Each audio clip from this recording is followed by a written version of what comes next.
প্রার্থী না করায় অভিমানের সুর ঝরে পড়েছিল অসিত মজুমদারের গলায়। জানিয়ে দিয়েছিলেন আর রাজনীতি করবেন না দেবাংশু। তার বাড়িতে যেতেই মানভঞ্জন হলো অসিতের। ব্যর্থ হলেন দেবাংশুর হয়ে। চুঁচুড়া থেকে 3বারের বিধায়ক নির্বাচিত হয়েছিলেন অসিত মজুমদার। তৃণমূল কংগ্রেস এবার তাকে টিকিট দেয়নি।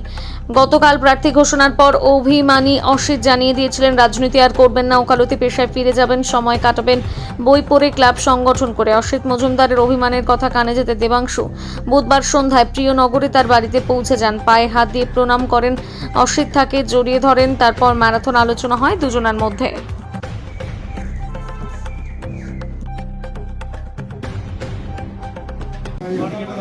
অসিতদার সাথে আমার বহু পুরনো পরিচয়। অসিতদার আমন্ত্রণে বহুবার চুঁচুড়াতে এসেছি, মিটিং করেছি। স্বাভাবিকভাবেই দাদার সঙ্গে রাজনৈতিক কথাই হবে এবং বিশেষ করে তার থেকে সাজেশন নিয়েছি এবং কিভাবে চলা উচিত, কিভাবে প্রচার করা উচিত। কারণ তিনি যেভাবে হাতের তালুর মতো চুঁচুড়াকে চেনেন সেভাবে আর কেউ চেনেন না। দাদার থেকে সাজেশন নিয়েছি, দাদা আমাকে অনেক সাজেশন দিয়েছেন, সেই সমস্ত সাজেশন আমি নোট করেছি। আমি এটাও বলেছি আমি 2 দিন পরে আবার আসবো।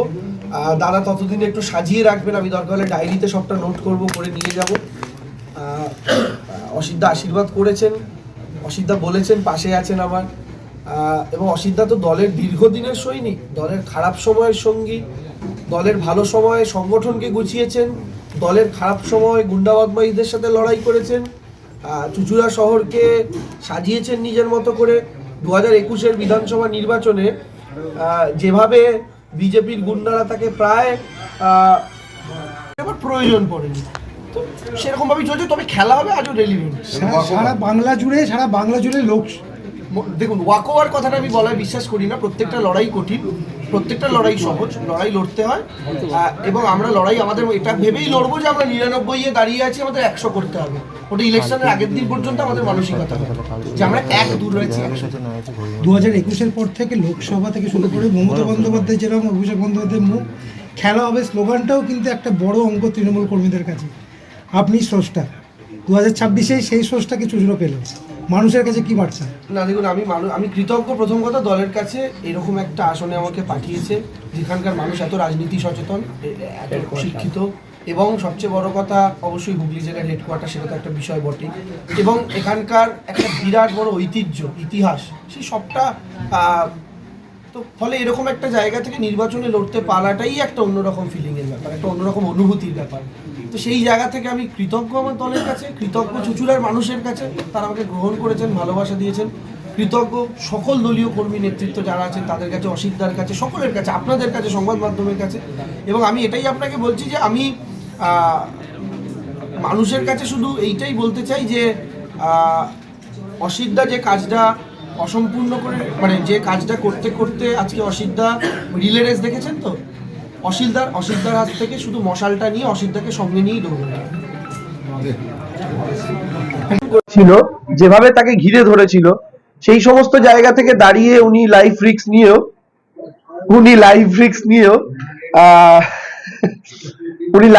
নিয়েও যেভাবে লড়াই করেছেন, সেই লড়াই থেকে আজকে অত ভোটে পিছিয়ে থাকা একটা সিটকে পুনরুদ্ধার করে আবার জিতেছেন।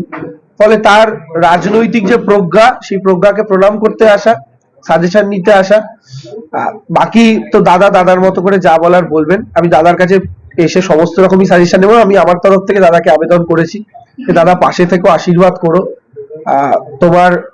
এবং দাদা প্রায়, আমি যখন হসপিটালাইজড হয়েছিলাম অসুস্থ হয়ে, পশ্চিমবাংলার কটা বিধায়ক আমায় ফোন করেছিলেন আমি বলতে পারবো না, কিন্তু তার মধ্যে অসিতদাও ছিলেন, তিনি ফোন করেছিলেন আমাকে, আমার মনে আছে।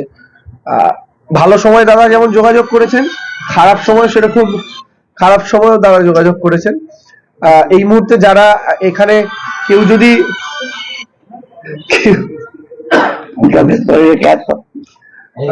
যিনি এই মুহূর্তে ফোন করছেন, আমি তাকে বলছি নাম নিচ্ছি না, দয়া করে ফোন করবেন না, দাদা এখন লাইভ করছে এবং আমি জানি আপনারা দেখছেন যদি লাইভে কেউ থেকে থাকেন। তো আমি বলছি দাদা আশীর্বাদ করেছেন আমাকে, বাকিটা দাদাই দাদার মতো করে বলবেন। এবং দাদার আশীর্বাদ, অসিতদার সহযোগিতা ছাড়া আমি চুঁচুড়ায় এক পাও চলতে পারবো না। দাদার থেকে সেই জন্য আমার আশীর্বাদ নিতে আসা। এবং দাদা আমাকে আশীর্বাদ করে বলেছেন যে তোর জন্য যতটুকু যা করার আমি সেটা তোর জন্য করব। বাকিটা দাদা নিজের মুখ থেকে বলুন, আমি আর কি বলবো। কালকে দাদা বলেছেন যে আর রাজনীতি না, করবেন না, আমি আপনি কোনো বলছি request করবেন? দাদা আপনি কোনো request আগে করবেন? আগে দাদা বলুন, তারপরে আছি আমরা কেউ পারবো না, নরেন্দ্র মোদী নই, দোস্তি বানিয়ে রায় বলে উঠে যাবো। আপনি বলেছিলেন অভিভাবকের মতন আমি যাব, আমি তার আশীর্বাদ চাইবো।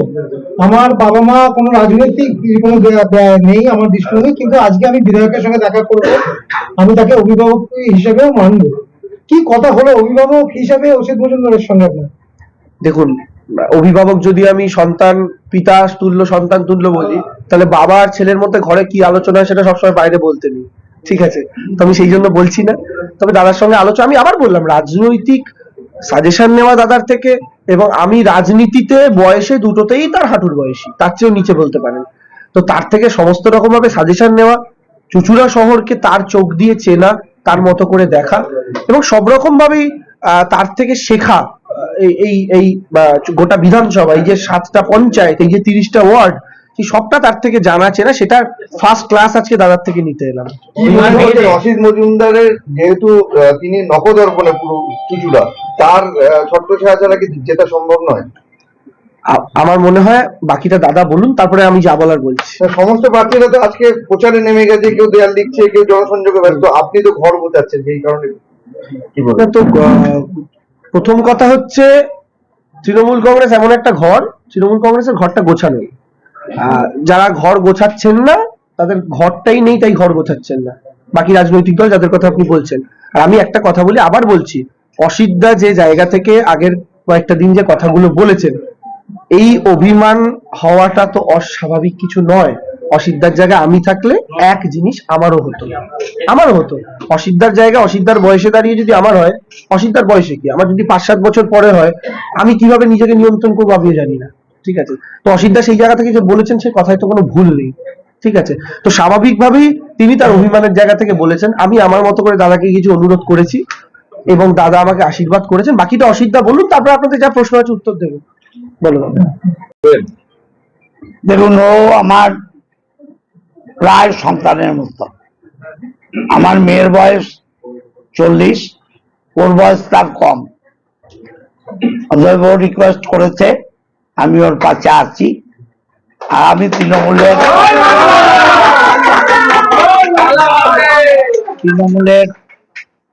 প্রার্থী জিতু, মমতা ব্যানার্জি চতুর্থবারের জন্য মুখ্যমন্ত্রী হন, আমার আশা এটা, এবং সেটার জন্য যা করার করবো। সেটা দেখবেন আজ অথবা কাল, নিশ্চয়ই দেখতে পারবেন, সময় বলবে। দাদা, সোশ্যাল মিডিয়ায় আপনার বিরুদ্ধে অনেক কথা লেখা হচ্ছে, আপনাদের দলের লোকেরাই লিখছেন, কি বলবেন? এই ভোটের সময় তো এটি আপনাদের দলের ক্ষতি। এরা দলের লোক বলে আমার মনে হয় না। এরা বিজেপির থেকে, লোকসভায় দেখেছেন, বিজেপির থেকে টাকা খেয়েছে। অতএব এরা বিজেপির দালাল অর্ধেক। যারা তৃণমূল করবে তারা সোশ্যাল মিডিয়ায় তৃণমূলের গ্রামে লিখবে না। যারা সোশ্যাল মিডিয়ায় তৃণমূলের গ্রামে লেখে তারা বিজেপির দালাল, এই বিজেপির দালালদের নিয়ে আমি কিছু বলতে চাই না। সেগুলো যা বলার আমি দেবাংশুকে বলেছি। চুচুড়া ঘড়ির মোড়ে কালকে বাজি পুড়িয়ে উৎসব করা হয়েছে, যেহেতু আপনি টিকিট পাননি। আমি যা বলার আমার নেতা অভিষেক ব্যানার্জিকে বলেছি। যারা করেছে, আমি আবার বলছি, এরা তৃণমূলের ভালো চায় না, এরা তৃণমূলের সর্বনাশ চায়। গতকালের পর যে উৎসাহ তৃণমূল একাংশ ছিল, তাহলে কি মনে হচ্ছে খেলা হবে না খেলা এখানে শেষ হয়ে যাবে? খেলা তো নিশ্চয়ই হবে। এই খেলা হবে স্লোগান ও ভোট দেয়া। অতএব খেলা হবে, আর সে খেলা মমতা ব্যানার্জি পা ভাঙা নিয়ে খেলেছেন 21-এ, আর এবার তো 2 পা আছে, খেলা আরো বড় হবে। হাত ধোই কি দেবাংশু চুচুড়ো? দেবাংশু একটা নাম, আর দেবাংশুর পেছনে মমতা ব্যানার্জি, অভিষেক ব্যানার্জি আছে। অসিত মজুমদার নগণ্য। অসিত মজুমদার একটা তৃণমূলের সৈনিক। ওর মাথার উপরে যেখানে অভিষেক আছে, যেখানে মমতা আছে, অসিত মজুমদারের নামের কোনো দরকার হয় না। কিন্তু দাদা, এই যে দাদা বললেন তিনি ক্ষুদ্র সৈনিক। আমি একটা কথা বলি, সেটা হচ্ছে দাদা নিজেকে যতটা ক্ষুদ্র মনে করেন, আসলে দাদা কিন্তু ততটা ক্ষুদ্র মানুষ নন।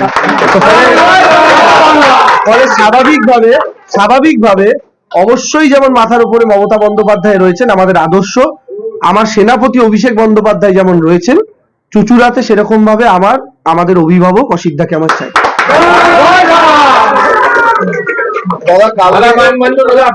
আপনি সঙ্গে থাকবেন ভোটের সময়? অবশ্যই আছি, দেখতে পাচ্ছেন তো দুইজনে পাল্টাপাল্টি আছি। আমার চেয়ারম্যান আছে, ভাইস চেয়ারম্যান আছে, উপপ্রধান আছে, কাউন্সিলররা আছে। আমি কাউকে বলিনি, তাহলে টোটাল টিমই থাকতো। আজ অথবা কাল দেখবেন টোটাল টিম আছে। যদি দলে থাকেন তাহলে প্রচার করবেন দেবাংশুর হয়ে, কি বলবেন এখন? সেটা এখনো বলছি। আপনারা আমাকে 15 বছর চেনেন। দেবাংশু আমার ছেলের মতো, ও আমার কাছে এসছে, ওকে জেতাবার জন্য আমি সিদ্ধান্ত নেব। বাট সিদ্ধান্ত আমার দলের কর্মীদের কালকে আমি ডাকবো, আমার কাউন্সিলরদের, পঞ্চায়েতের প্রধান, পঞ্চায়েতের উপপ্রধান, পঞ্চায়েতের মেম্বার, কাল সবাইকে ডাকবো, ডেকে দেবাংশু এসছিল সেটা বলবো। এবং নিশ্চয়ই সবাই তৃণমূলের টিকিটে জিতেছে, তারা চাইবেন তৃণমূল জিতুক। আপনি মানভঞ্জন করে আবার ফিরে এলেন দলে, আপনি কি শুধু দেবাংশু রিকোয়েস্ট না ঊর্ধ্বতন কর্তৃপক্ষের কোনো? দেবাংশু দলের নেত্রী পর্যায়ে পড়ে এবং আমার বলছি তো, আমি ওকে স্নেহ করি, ভালোবাসি। আর আমার আজকে অভিষেক বন্দ্যোপাধ্যায় ফোন করেন, কি কথা হলো কিছু বলা যাবে? এটা আমার ঘরের কথা, আপনাদের কেন বলবো? অভিষেকের সাথে কালকে আমার কথা হয়েছে, যা হবার আমি সেটা বলবো না। বিজেপি এখনো পর্যন্ত বলেছিলেন সন্ন্যাস নেবেন রাজনীতি থেকে, আজ কি বলবেন?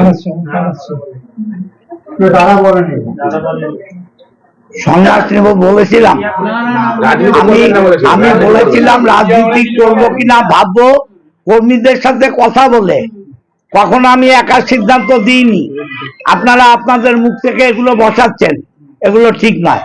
আমি বলেছিলাম কর্মীদের সাথে বসবো, বসে সিদ্ধান্ত নেব তৃণমূলটা করবো কিনা। কালকে আপনি এটাও বলেছিলেন দল বললেই কাজ করবো নাকি, ঠেকা নিয়েছি নাকি? তবে আজকে বলেছি, রাত ভেঙে গেল, বলেছি। আজ কি মানভঞ্জন হয়েছে? এইগুলো অবান্তর প্রশ্ন। দেখছেন, দেখুন, দাদাকে অনুরোধ করেছি স্বাভাবিকভাবে। একটা বিষয় হয় সেটা হচ্ছে নির্দেশ আসা কোথাও থেকে, আর একটা বিষয় হয় কেউ তার সন্তান সম মানুষ, তাকে কি অনুরোধ করছেন। আমি দাদাকে অনুরোধ করেছি, আমি দাদাকে বলেছি দাদা আমাকে আমার পাশে তোমাকে দরকার। তা আমার সেই অনুরোধে দাদা সাড়া দিয়েছেন, এটাকে দয়া করে আপনারা একটু বিকৃত করবেন না প্লিজ। দাদা, বিজেপি এখনো পর্যন্ত কোন রকম ক্যান্ডিডেট ডিক্লেয়ার করেননি, তাদের উদ্দেশ্যে কি বলবেন? ইতিমধ্যে সিপিএম এর পদপ্রার্থী তিনিও দেবাংশু সব জানে, আমাদের বিজেপি ফ্যাক্টর না। আমরা তৃণমূল যখন রাস্তায় নামবো না, সব ধুয়ে মুছে ছাপ হয়ে যাবে।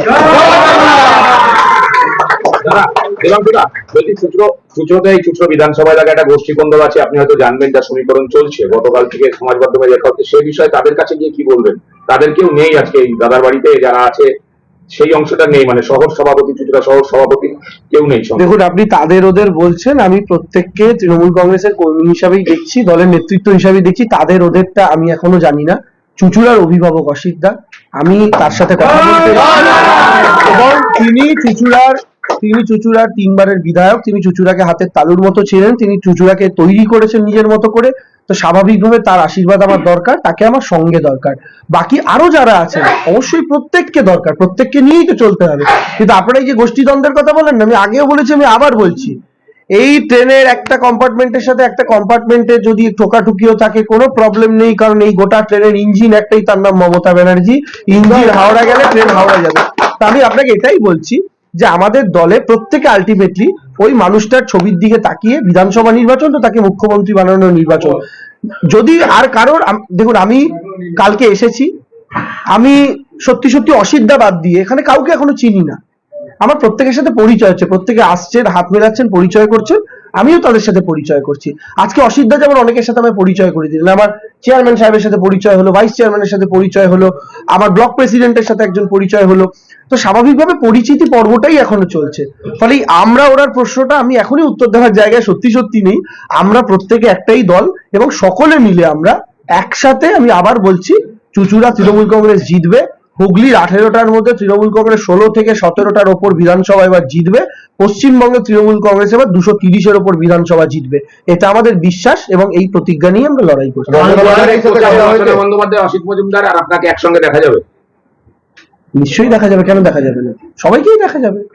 সবাই তো একজনকেই মুখ্যমন্ত্রী বানানোর জন্য আমরা লড়াই করছি, কেন দেখা যাবে না? তো আপনি এসছেন কিছুক্ষণ আগে ফর্ট ব্লকে যিনি প্রার্থী যে তিনি এসেছেন, ওটাও কি চুচুড়া অসিত মজুমদার ফ্যাক্টরে দাঁড়াচ্ছে?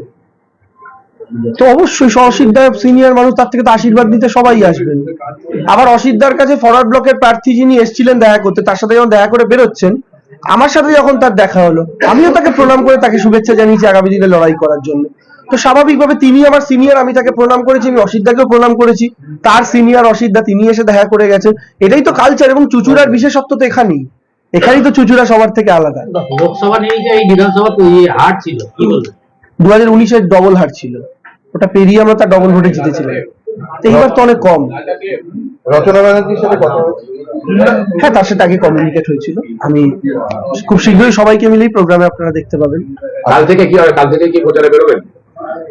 প্রথম তো পরিচিতি পর্ব চলছে সকলের সঙ্গে, এবং আমাদের দলীয় স্ট্র্যাটেজিক্যাল কিছু বিষয় থাকে, সেগুলো নিজেদের মতো করে সাজিয়ে নিয়ে পূর্ণতমে প্রচারে নামা। বাকি প্রচার তো আমাদের চলছেই সারা। দেখুন, 365 দিন তৃণমূল কংগ্রেস রাস্তায় আছে, নতুন করে প্রচারের ব্যাপার নেই। আর দেবাংশুর নাম কাউকে চেনাতে হবে না, দেবাংশু ব্যক্তিটার মুখ কাউকে চেনাতে হবে না। ঘর গোছাতে দিন, দেখবেন সব ঠিক হয়ে গেছে। অনেক অনুগামী আজকে না বলো যে সবটাই সৌজন্য, এর মধ্যে কিছু খোঁজার নিরর্থক, এইটাই থাকা উচিত। রাজনীতির ময়দানে এই তৃণমূলের বিরুদ্ধে হয়তো অনেক কথা বলবেন, বা আগেও বলেছেন, এখন ভোট ময়দানেও বলবেন, সেখানে দেবাংশ আপনার পায়ে হাত দিয়ে নমস্কার করবো। না, এটা শুনুন, এটা আমি আপনাকে পরিষ্কার বলি যে আমি অন্যভাবে নেবেন না। সেটা হচ্ছে এটা একটা রাজনৈতিক সংস্কৃতির মধ্যে যারা থাকে, শিষ্টাচার, তারা এটা করে। আমরা আবার সবটা করি না, আমরা হাত জোড়ে করি, মানুষকে সম্ভাষণ করি। যারা করে ঠিক আছে, কোনো ব্যাপার না। ভালো লাগলো, আপনার থেকে অনেক ছোট ছেলের বয়সে হয়তো। না, সেটা ঠিকই আছে, বয়স তো কম থাকবে, তার 18 বছরের ঊর্ধ্বে হলেই তো সে ভোটাধিকার পাবে, অসুবিধার কিছু নেই, ঠিকই আছে। ভোট হবে রাজনৈতিক ভোট, ভোট হবে নীতির ভোট, হ্যাঁ, এবং সেই প্রশ্নে মানুষ যাকে ভোট দেবে সে জিতবে। ছোট বয়সে বড় বয়সে ব্যাপারটা এরকম না। লড়াই চলবে, লড়াই চলবে, লড়াই চলবে, ব্যক্তিগত সম্পর্ক, শুভেচ্ছা থাকবে।